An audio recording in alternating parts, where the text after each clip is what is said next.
Hi friends, Prepared Suburbanite back at you. I know it's been a long time since I've posted any videos. I did take a break on purpose. There's a lot of good reasons behind it, but I won't get into that right now. What I'm seeing going on in the nation and in the world over the last 6 or 7 months is very, very troubling to me.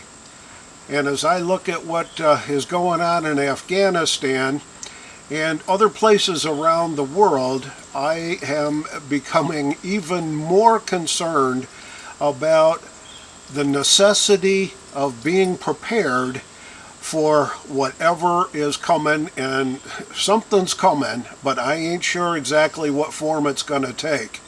I read recently that the Afghan land sits atop one of the world's largest reserves of rare earth metals.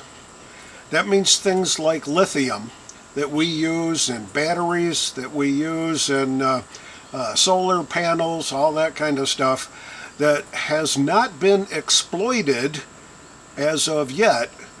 But I think that's one of the main reasons that China is very, very involved and very, very interested in what's going on in Afghanistan right now. The other troubling news that I've recently heard is that in South America, they're experiencing some pretty difficult weather. Droughts, excessive heat that's having a negative effect on coffee production. So we've got a couple of things that are in the news recently that as preppers we need to be ready to deal with. I drink coffee. My wife drinks coffee. We enjoy drinking coffee. In fact, it's how we start our day every day. And we're going to start stocking up on more and more coffee, more so than what we've done in the past. And we usually have at least a month or two's supply of backup coffee. And I want to at least triple that over the next few months. And issues relating to solar panels, lithium batteries, and other products that are made with rare earth metals, I'm going to suggest that we all stock up on those things that we're going to need. My HVAC here in the house relies a lot on the controllers on lithium batteries. Lithium batteries are pretty prevalent in a lot of the electronics that we have here in the house. So I'm going to stock up on lithium batteries to the degree that I can find them reasonably priced. Last I checked, a 4-pack of AA lithiums is about $10, but and there's still a few left around, so I'm going to start picking up a few extras of those to have on hand.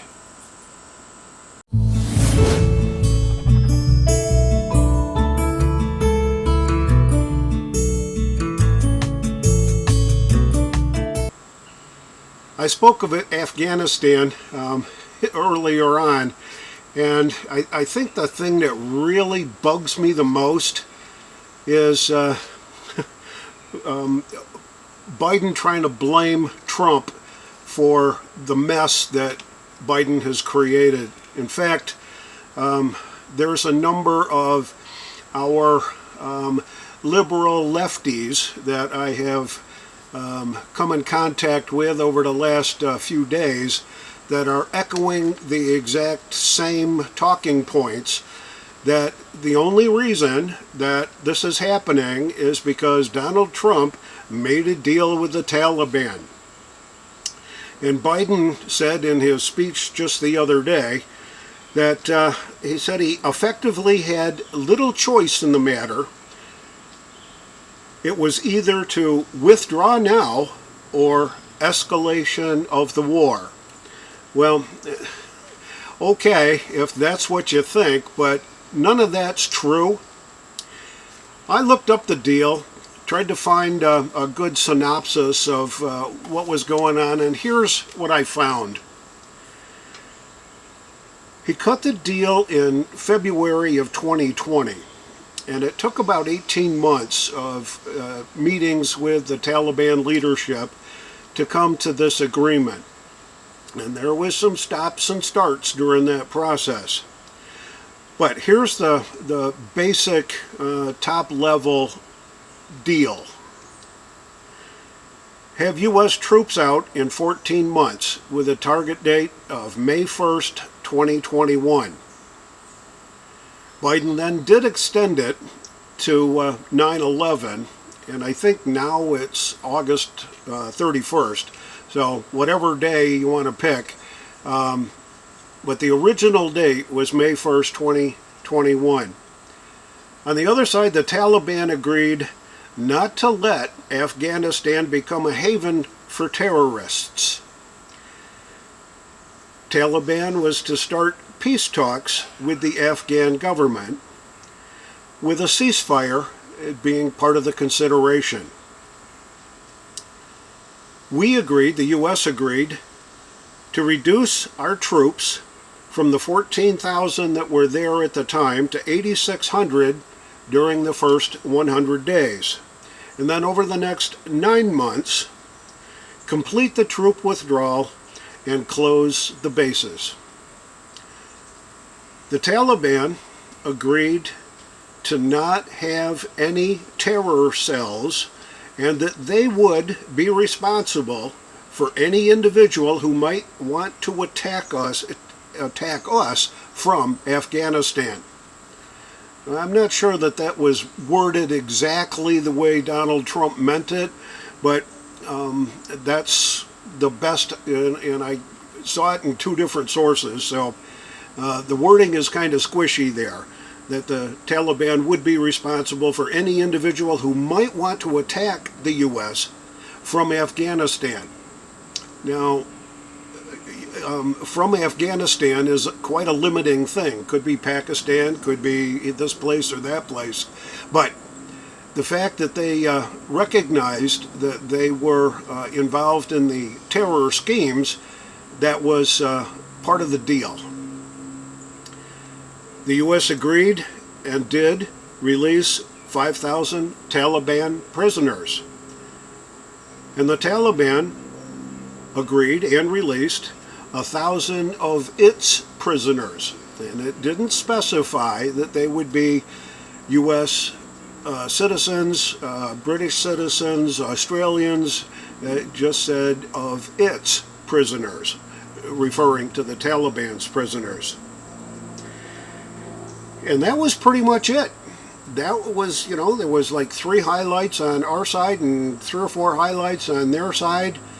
To me, it seemed pretty unbalanced. It looked like the Taliban really got more than what we gave, but that was the deal.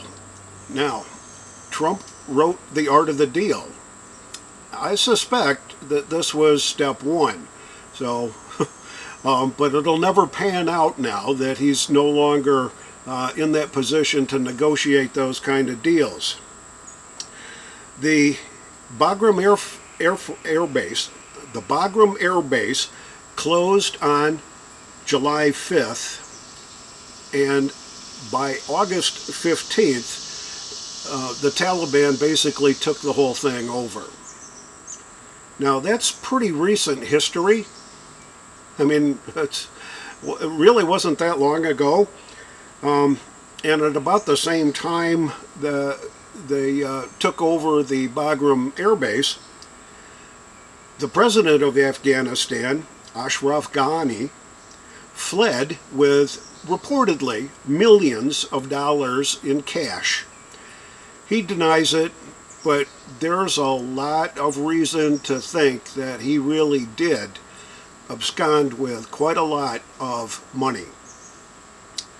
So, excuse me, nowhere in that deal did I see that Donald Trump agreed to leave MRAPs, ammo, civilian vehicles, weaponry, Black Hawk helicopters, Humvees, communication equipment, night vision gear, uniforms, drones, and scout attack helicopters behind for the Taliban to use in their fight for the future. Nowhere in that agreement did Donald Trump agree to abandon the U.S. citizens, the Afghan interpreters, and the Afghan translators that were of big assistance to us during the 20 years that we were in Afghanistan. So I'm not quite sure exactly what our liberal friends and Joe Biden were really talking about when they said that they were hamstrung, the U.S. was hamstrung by this terrible deal that Donald Trump made with the Taliban. I call BS on that. The mess that's going on in Afghanistan right now is totally unconscionable. It's a black mark. It's probably one of the worst foreign affairs debacles in recorded history. And I'm embarrassed by the actions of Joe Biden and his administration. I pray that there are competent U.S. troops on the ground in Afghanistan that are going to make sure that our citizens and our allies get out safely. So the bottom line is, let's pray for the safe return of all the citizens and all our allies, and let's pray that our troops stay safe, do their jobs the way they're supposed to, in spite of the lackluster and poor leadership that they're getting from folks like General Mark Milley and the Secretary of Defense, the Secretary of Defense, Blinken.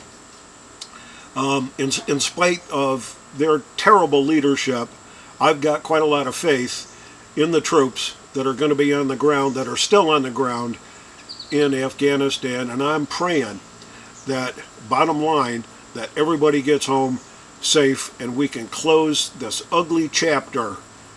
I'm not sure that that's ever going to happen, but we'll see. So, as I said in the beginning, there's a lot of stuff that we need to be prepared for.